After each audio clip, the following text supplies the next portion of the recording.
নমস্কার বন্ধুরা, কেমন আছেন সকলে? আশা করি সবাই ভালো আছেন। আজকে আমি আপনাদের সাথে শেয়ার করব পাকা আমের আমসত্ত্ব। আর এই পাকা আমের আমসত্ত্ব বানানো এখন সবথেকে সহজ।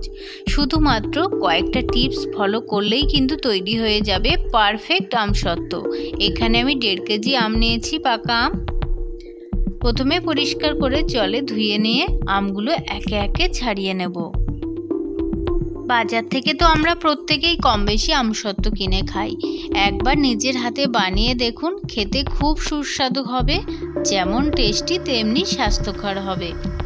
কোনো রকম কেমিক্যাল ছাড়াই কিন্তু এই আমসত্ত্বটা তৈরি হয়ে যাবে। আর সারা বছর আমের যে স্বাদ সেটা কিন্তু উপভোগ করতে পারেন। শুধুমাত্র কয়েকটা টিপস কিন্তু ঠিকঠাক ফলো করলেই অনেক দিন পর্যন্ত এই আমসত্ত্ব কিন্তু সংরক্ষণ করে রাখতে পারবেন। দেখুন, আমগুলো আমার কাটা হয়ে গেছে। এবার ছোট ছোট করে কেটে মিক্সিতে দিয়ে একটা পেস্ট বানিয়ে নেব।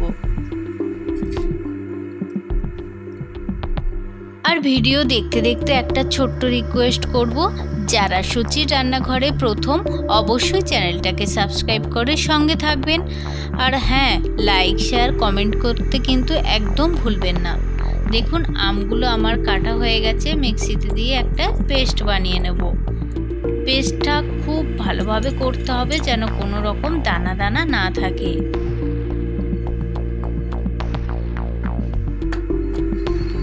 দেখুন কতটা সুন্দর পেস্ট হয়েছে। দেখুন, এটা কিন্তু ছাঁকনিতে দেওয়ার কোনো রকম প্রয়োজন নেই।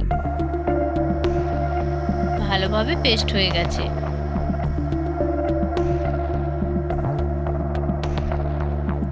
আমি এখানে অল্প বানিয়ে দেখাচ্ছি, আপনারা চাইলে আরও একটু বেশি বানাতে পারেন। এবার আমের পেস্টটা আমি কড়াইয়ের মধ্যে দিয়ে দেব। আর এর সাথে দিয়ে দেব খুব অল্প পরিমাণ চিনি। এখানে একটা টিপস আছে, আম যদি খুব টক হয় তাহলে মিষ্টিটা একটু বেশি দেবেন, আর আম মিষ্টি হলে পরিমাণটা একটু কম দেবেন। দেখুন, এর সাথে আমি দিয়ে দেবো খুব অল্প পরিমাণে লবণ।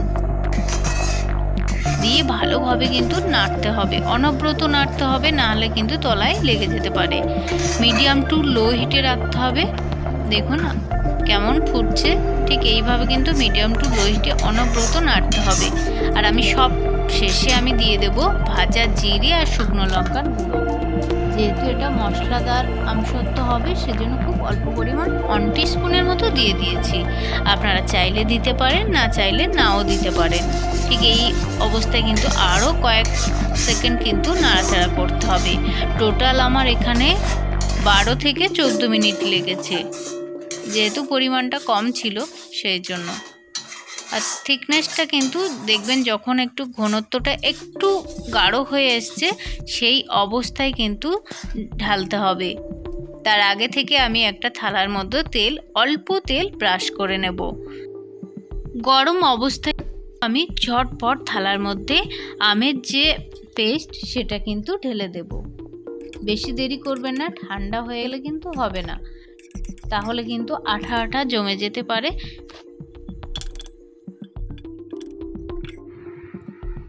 সমতল জায়গায় রাখতে হবে, সুন্দরভাবে কিন্তু আমসত্ত্বটা রেডি হয়ে যাবে। দেখুন, আমি এটা ফ্যানের তলায় দিয়েছিলাম 3-4 দিন পর। দেখুন, আপনারা চাইলে রোদেও দিতে পারেন।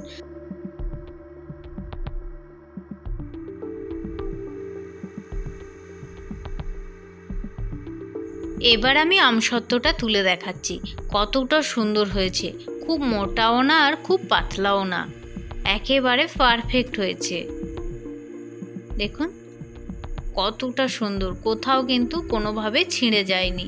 আর কতটা সুন্দর পাতলা হয়েছে। বেশি মোটা হলে কিন্তু খেতে আবার ভালো লাগে না।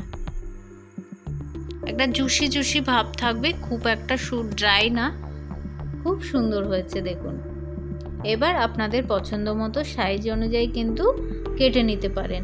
আমি আমার পছন্দ মতো বিভিন্ন শেপ দিয়ে কেটে নিয়েছি। দেখলেন তো, এখন বাজার থেকে না কিনে ঝটপট কিন্তু বাড়িতে বানিয়ে ফেলতে পারেন পাকা আমের আমসত্ত্ব। ঠিক একই রকমভাবে কাঁচা আম দিয়েও কিন্তু বানানো যায়। এবার কোনো কাঁচের জারে কিন্তু এটা অনেক দিন পর্যন্ত সংরক্ষণ করে রাখতে পারেন। কি ভালো লাগলো তো এই রেসিপিটা? যদি ভালো লাগে প্লিজ সুচির রান্নাঘরে একবার এসে লাইক শেয়ার কমেন্ট করে চ্যানেলটাকে সাবস্ক্রাইব করে নেবেন। সবাইকে ধন্যবাদ, দেখা হবে নেক্সট ভিডিওয়।